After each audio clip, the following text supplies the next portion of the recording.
Après des mois d'enquête, une commission sénatoriale a rendu son rapport sur la stratégie d'influence de TikTok. C'est un rapport sans appel, on peut le dire. Les conclusions ont été présentées jeudi dernier. Alors, la France peut-elle suspendre le réseau social et puis même l'Europe, c'est ce qui est demandé en tout cas dans ce rapport, si TikTok n'apporte pas un minimum de garantie. On va voir si c'est une éventualité plausible ou non. On va aussi revenir sur ce qui est reproché au réseau social et puis commenter, débattre même des recommandations qui y sont faites. Pour en parler, donc Tariq Krim est avec nous, fondateur de Cybernetica, nouveau think tank. On en discutera d'ailleurs tous les deux Bonjour. Dans une autre séquence à suivre. Vous avez, vous, été auditionné par cette commission sénatoriale qui a été créée à l'initiative du groupe Les Indépendants, République et Territoires, présidé par Mickaël Vallet et dont le rapporteur était Claude Maluret. Comme ça, vous pourrez nous dire comment ça s'est passé de l'intérieur et ce que vous pensez au final de la remise de ce rapport. Estelle Prin également en plateau avec nous, fondatrice de l'Observatoire des semi-conducteurs. Vous êtes consultante en intelligence économique, spécialiste de la géopolitique de la Chine et puis plus spécialement de la politique étrangère et des relations de rivalité systémique avec les États-Unis.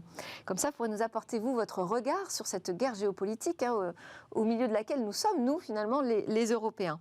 Avec nous également, mais à distance, Charles Thiboux, chercheur associé à l'IRIS, l'Institut de Relations internationales et stratégiques. Vos principaux thèmes de recherche, Charles, portent sur la position des firmes transnationales numériques dans les champs du pouvoir, le rôle des technologies émergentes dans les relations internationales, et vous conseillez à ce titre le Centre d'analyse, de prévision et de stratégie du ministère de l'Europe et des Affaires étrangères sur ces sujets.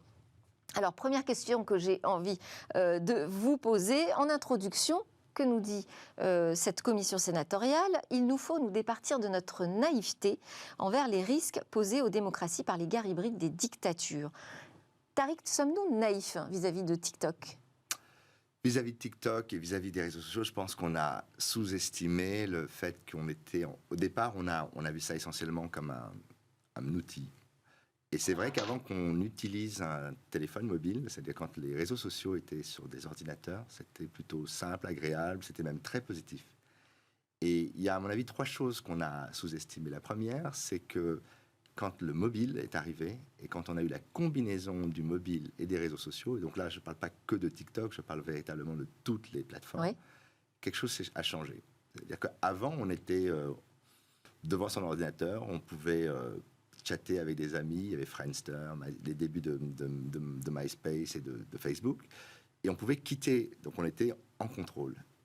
Au moment où on a un téléphone mobile, le réseau social prend contrôle de notre vie, définit... Parce qu'il est toujours avec nous? Parce qu'il est toujours avec nous. À cause des notifications? À cause de cette erreur, à mon avis, tragique d'Apple d'avoir mis en avant les notifications, qui sont devenues l'outil qui permettait aux applications de dire « et j'existe ». Et donc, qui ont été utilisés par les gens du marketing essentiellement, non pas pour faire des notifications intelligentes, mais pour... On se rappelle une époque où on n'arrivait plus à gérer ça. Et donc ça, c'est la première chose, c'est que le mobile a rendu, en fait, a eu un impact assez négatif. On le voit aujourd'hui chez les jeunes adultes, chez les adolescentes surtout. On se rend compte qu'à partir de 2015, le mobile a complètement détruit le psyché des utilisateurs, il ne faut pas oublier que... Donc on a manqué de vigilance. Mais est-ce qu'on a été naïf en particulier vis-à-vis de TikTok? Est-ce qu'on l'est encore aujourd'hui? Alors, 2014, 2015, 2016, c'est le début de l'utilisation des réseaux sociaux à des fins géopolitiques. D'ailleurs, tout avait été écrit par Gerasimov, qui a fait la fameuse doctrine Gerasimov, qui est une doctrine de guerre hybride, qui est utilisée aujourd'hui avec Wagner contre les forces françaises en Afrique, qui a été utilisée en Estonie, qui a été utilisée en Ukraine la première fois et la deuxième fois. Et d'une certaine manière, ces outils peuvent être utilisés dans des pays comme la France, où on utilise à la fois de la manipulation de réseaux sociaux, on l'a vu avec Cambridge Analytica, on l'a vu avec toutes ces techniques. Ces techniques sont non seulement prouvées, mais... Donc on l'a vu, mais quoi? On n'a pas agi. Voilà, et donc le problème, c'est qu'a-t-on été naïf? Je ne sais pas, je pense que tout le monde sait que ces choses se font depuis longtemps. On en a parlé d'ailleurs quand j'étais au Sénat. La question, c'est qu'on n'a pas fait grand-chose. Estelle, cette question de TikTok, elle pose la question plus large de la France au milieu de cette guerre entre les États-Unis et la Chine. C'est là où peut-être on pêche par naïveté? Alors, c'est vrai que la France et puis l'Europe aussi, plus Oui. généralement, elle est prise entre deux feux, entre les États-Unis et la Chine. Et ces deux puissances économiques se font une guerre technologique. Donc, effectivement, le patron de TikTok, par exemple, a été auditionné aux États-Unis. Et cette audition avait été difficile pour lui. Donc, on voit bien que effectivement la France et l'Europe se retrouvent un petit peu au milieu de cette guerre technologique. Puis l'influence de TikTok, elle est partout. Elle est en France, elle est en Europe, elle est aux États-Unis et elle est en Chine, bien sûr. Question pour vous, Charles, hein, toujours dans la même idée. Est-ce qu'on est en proie justement à ces guerres hybrides? C'est quoi? C'est une guerre cognitive en fait, hein, qui serait menée par la Chine? Oui, oui, tout à fait. Mais ça a toujours été, en fait, hein. C'est simplement les outils qui ont changé et la dimension du conflit qui fait qu'aujourd'hui, effectivement, tout outil technologique devient potentiellement un outil d'opération d'influence. Mais ce n'est pas propre à la Chine, évidemment, hein. Les États-Unis ont été des leaders dans le domaine, et ce depuis, disons, depuis la Seconde Guerre mondiale, en fait, hein, avec un net accroissement de leur capacité pendant la guerre du Vietnam. Et puis, il ne faut pas oublier non plus que nous, Français, faisons exactement la même chose. Enfin, essayons de faire la même chose. Le problème, c'est qu'on n'a pas les outils, on n'a pas notamment les réseaux sociaux avec nous pour le faire de façon assez simple, ce qui pose d'ailleurs de gros problèmes au commandement de la cyberdéfense, qui est obligé aujourd'hui de nouer des partenariats un peu contre nature avec les grandes entreprises technologiques. Alors, chinoises, pas tellement, parce que vous avez bien compris que les relations étaient un peu tendues ces derniers temps, mais avec les GAFAM. Et c'est pas du tout propre à la Chine. Pour répondre rapidement en fait à ce que vous avez évoqué juste avant, je crois que le problème principal, c'est que nos dirigeants politiques et administratifs n'ont aucune culture politique, aucune culture numérique, Eh pardon, oui. pardon pour ce lapsus. Ouais. Ils sont, voilà, regardez, il y a encore quelques temps, vous aviez des ministres, un président de la République qui s'affichait sur TikTok et ça ne posait pas a priori de problème, alors que les questions, les préoccupations étaient déjà existantes. Donc voilà, ce qui change fondamentalement, c'est la place de la Chine sur la scène internationale. Et la Chine devient de plus en plus un ennemi désigné, alors qu'auparavant, c'était un adversaire, à la fois un adversaire et un partenaire commercial. Alors, ce rapport a pour titre La tactique de TikTok, opacité, addiction et ombre chinoise. C'est un bon résumé, Tariq? Je crois que il ne faut pas oublier aussi que TikTok a réussi à faire ce qu'aucune entreprise européenne a fait, c'est-à-dire s'imposer comme la plateforme média la plus importante dans le monde occidental. N'oublions pas que TikTok tourne sur le système d'Apple et donc sur le système de Google. Donc, ce que j'ai dit d'ailleurs au Sénat, c'est que je ne pense pas que le problème de TikTok soit essentiellement lié à la collecte de données privées, mais plutôt au fait que c'est une éditorialisation qui est gérée par un État étranger. Mais c'est avant tout une success story énorme. On parle de 12 milliards de chiffre d'affaires l'année dernière. On va probablement vers 20 milliards cette année. Donc, c'est une cash machine. C'est d'ailleurs pour ça que Trump, à l'époque, a dit on va vous le racheter. On va faire une alliance contre nature. D'ailleurs, on parlait de Walmart, on parlait de Oracle à l'époque pour le récupérer. Et en fait, d'une certaine manière, c'est vrai que TikTok a réussi un coup magistral. Maintenant, la question qui se pose et qui est une question à laquelle nous n'avons pas répondu, parce que quand Charles parle du manque de culture technologique, je crois aussi que nos politiques n'ont aucune culture business technologique, c'est-à-dire qu'ils n'ont absolument pas compris les intérêts, les enjeux, à la fois en termes commerciaux. Je mets de côté la partie géopolitique et manipulation. Et donc, c'est ça qu'il ne faut pas oublier, c'est que derrière ça, on pourrait presque paraphraser ce qu'Obama disait à propos des Européens, c'est vous voulez toujours réguler parce que tout d'abord, vous êtes jaloux. Et c'est vrai que d'une certaine manière, on peut se dire que les Chinois ont réussi un coup magistral. Alors, dans le rapport, on parle de liens cachés mais persistants entre TikTok et la Chine. Est-ce que, oui, quand on est une entreprise détenue par une maison mère qui s'appelle ByteDance, de toute façon, on ne peut pas échapper à un contrôle des autorités chinoises? Alors effectivement, c'est vraiment le cas. Le régime chinois contrôle énormément l'économie et plus globalement la société. Ça, c'est propre tout particulièrement à la présidence de Xi Jinping, qui a accentué en fait les différents moyens, les différents outils que le pouvoir politique et donc le parti chinois possèdent.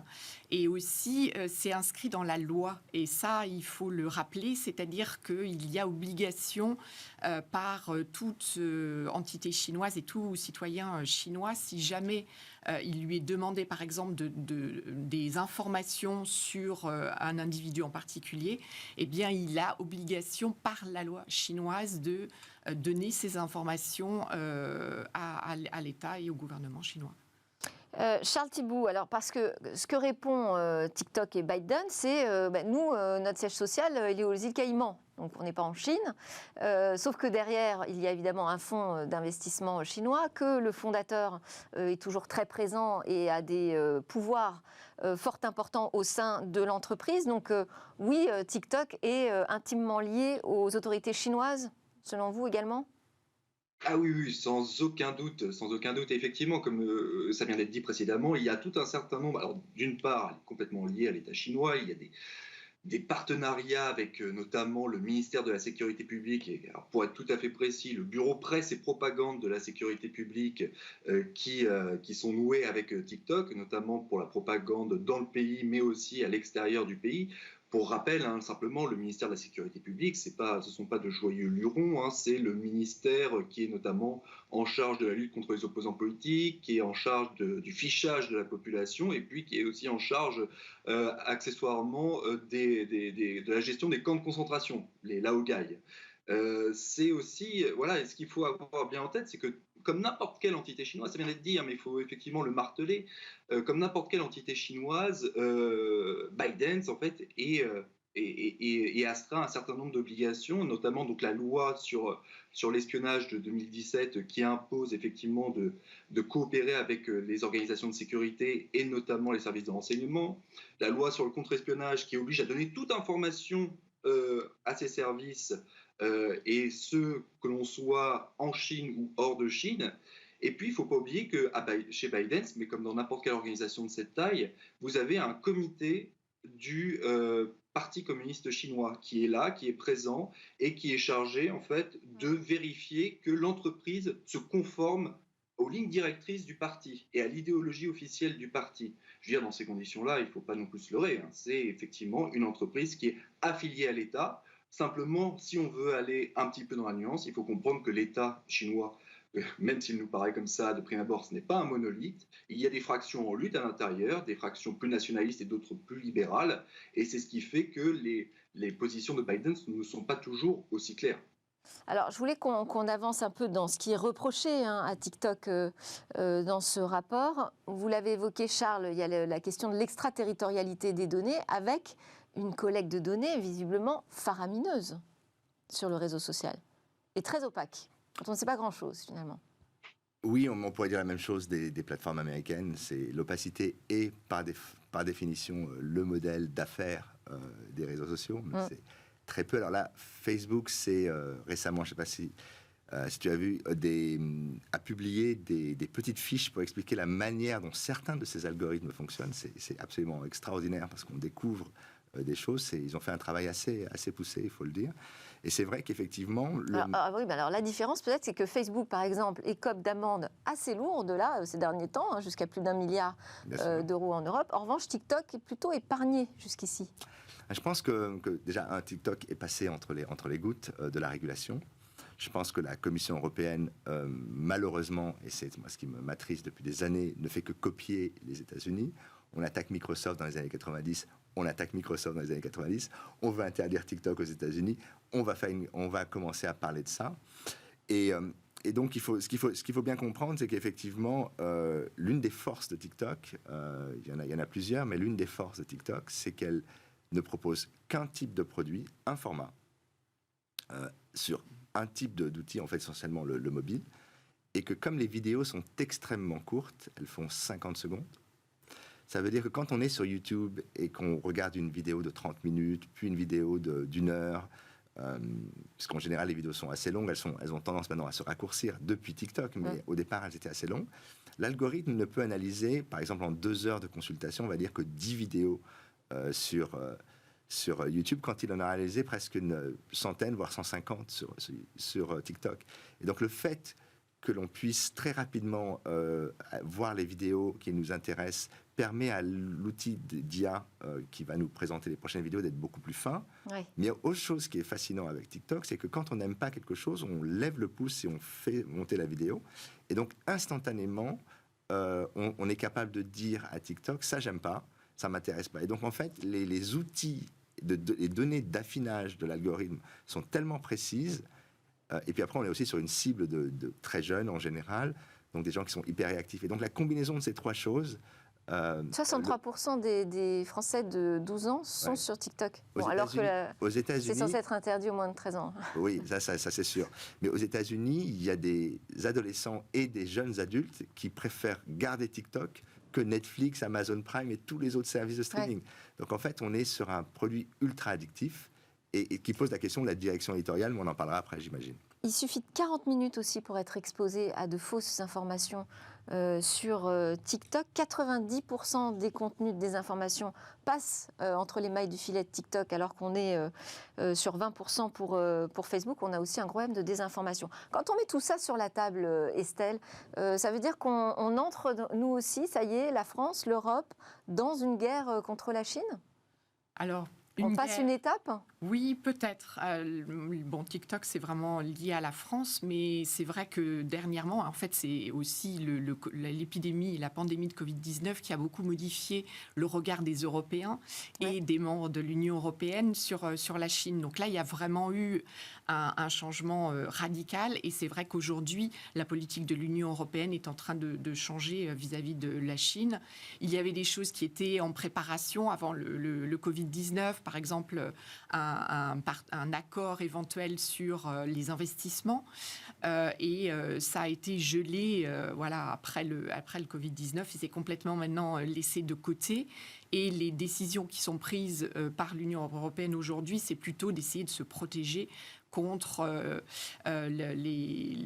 l'arrivée de produits chinois. Alors, il y a eu les panneaux solaires précédemment, et maintenant, c'est les véhicules électriques. Donc, il y a cette concurrence très, très importante de la part d'entreprises chinoises.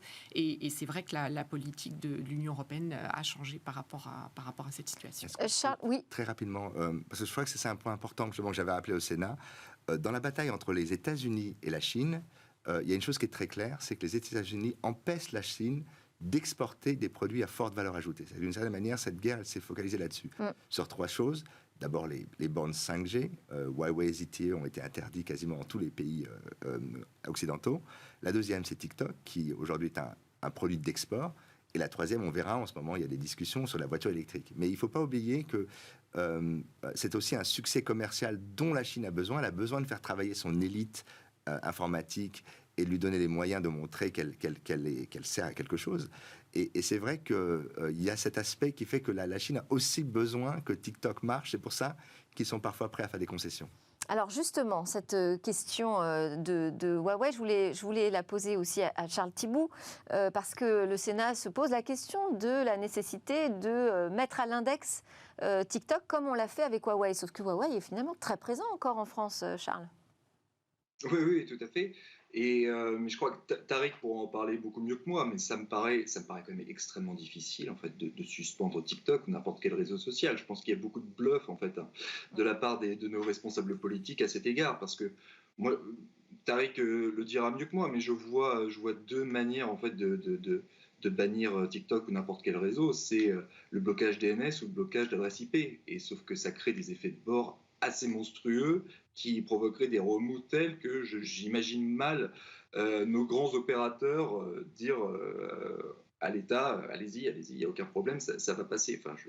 Mais là, je préférerais que nos interlocuteurs là puissent. On a bien bloqué des réseaux proches de la Russie. Oui, mais c'est pas tout à fait impossible. Si on veut bloquer TikTok, en tout cas, c'est ce qui est pensé aux États-Unis, on va demander à Apple et à Google, leur dire de manière administrative, vous sortez l'application des App Store. Ouais. Le problème, c'est que, comme l'a très bien dit Charles, les politiques adorent être sur TikTok, parce que c'est aussi là où on fait de l'audience. Donc, on est face à une sorte d'ambivalence par rapport à ça, qui est un peu compliqué. Et Estelle, selon vous, ce bluff, ça peut fonctionner avec la Chine ? Plus difficilement, je dirais, parce que les relations sont pas très bonnes entre la France et l'Union européenne plutôt et la Chine. Donc aujourd'hui, ce qu'il faut bien avoir en tête aussi, et par rapport à toute décision politique, donc ça peut être sur TikTok ou sur une autre, c'est que la Chine, maintenant, le gouvernement chinois réagit et utilise des mesures de représailles économiques. Donc ça, c'est quelque chose de nouveau, ça se voit. On peut s'attendre à des représailles après une prise de position comme celle-ci ? C'est possible. Il y a quelques années, le gouvernement chinois n'utilisait pas l'outil de représailles vis-à-vis de partenaires. Maintenant, c'est le cas. C'est le cas vis-à-vis des États-Unis, c'est le cas vis-à-vis aussi de certains pays asiatiques. Par exemple, dernièrement, il y a l'exportation de 2 terres rares donc, qui est mise sous contrôle d'exportation. Donc, à partir du 1er août, la Chine va limiter, si elle le souhaite, l'exportation de gallium et aussi d'une autre terre rare. Et ça, c'est quelque chose de nouveau. C'est vraiment impactant au niveau économique. Et on peut s'attendre à d'autres types de mesures assez identiques. Donc les rapports avec la Chine, en tout cas, il faut s'attendre pour les décideurs politiques à ce genre de représailles très, très ciblées. Charles Thibault, on arrive à la fin de ce débat sur cette plausible ou non suspension de TikTok. Bon, on a quand même vu autour de la table qu'on n'y croyait pas trop. Tout de même, tout ce qui est amené, comme tout ce qui est mis sur la table là, comme reproche vis-à-vis du réseau social, on ne va pas balayer ça d'un revers de main. Quelles sont les recommandations qui vous sembleraient, vous, essentielles ? Oh là là, je me garderais bien de faire des recommandations. Je suis sans doute pas du tout compétent pour ça. Mais est-ce que vous en avez trouvé peut-être, Charles, dans le rapport qui vous semble intéressante ? Non, pour moi, si vous voulez, il y a un problème. Non. il y a un problème, il y a un problème fondamental avec cette question. C'est pourquoi en France, en particulier aujourd'hui, on s'intéresse tant aux réseaux sociaux. Parce qu'on parle de TikTok, évidemment, il y a une commission dessus, mais tous les autres sont sur la sellette. Ouais. C'est parce que vous avez depuis notamment 2018, avec les Gilets jaunes, des tensions séditieuses, insurrectionnelles qui parcourent la société française et qui aujourd'hui font peur aux responsables politiques, peut-être à raison. Et depuis ce moment-là, et ça a commencé un petit peu avant, vous avez véritablement une tentative de contrôle de plus en plus assumée de la part des responsables politiques vis-à-vis du contenu éditorial, des modes de censure, des grandes plateformes. Et à mon sens, là, on joue un jeu dangereux parce qu'on tend insensiblement à s'aligner avec des méthodes qui ont cours habituellement dans des États autoritaires. Je ne dis pas qu'il n'y a aucun problème, bien évidemment, je ne dis pas non plus que nous sommes en Chine ou en Russie, mais il y a une tendance qui me semble inquiétante et qui mériterait sans doute de prendre avec plus de précaution ce problème et pas réagir de façon épidermique comme on le fait trop habituellement dans nos démocraties. Tariq, je te vois opiner du chef. Un mot de conclusion rapidement. Oui, mais je pense que le vrai sujet sur TikTok, c'est pas les données personnelles, c'est le contrôle éditorial. Ce que la France dit, c'est ce que les États-Unis veulent également, c'est dire on veut le contrôle éditorial de TikTok. Et c'est pour ça d'ailleurs qu'on a un organisme, l'ARCOM, qui est en charge de la régulation des réseaux sociaux, qui se verrait bien comme régulateur. Et donc comme un CSA finalement des réseaux sociaux. Un CSA des réseaux sociaux, exactement. Et donc effectivement TikTok, qui est un peu le vilain petit canard que tout le monde montre du doigt, parce que c'est pratique aussi, pourrait être, je dirais, le ballon d'essai de cette stratégie. Merci beaucoup. Tariq Krim, tu restes avec moi. Estelle Prin également, vous restez pour la chronique de Tariq Krim. Et on va remercier Charles Thibault de l'Iris qui nous a permis de mieux comprendre un petit peu où on en était sur cette question des réseaux sociaux. On marque une petite pause et tout de suite on se retrouve pour découvrir un nouveau think tank.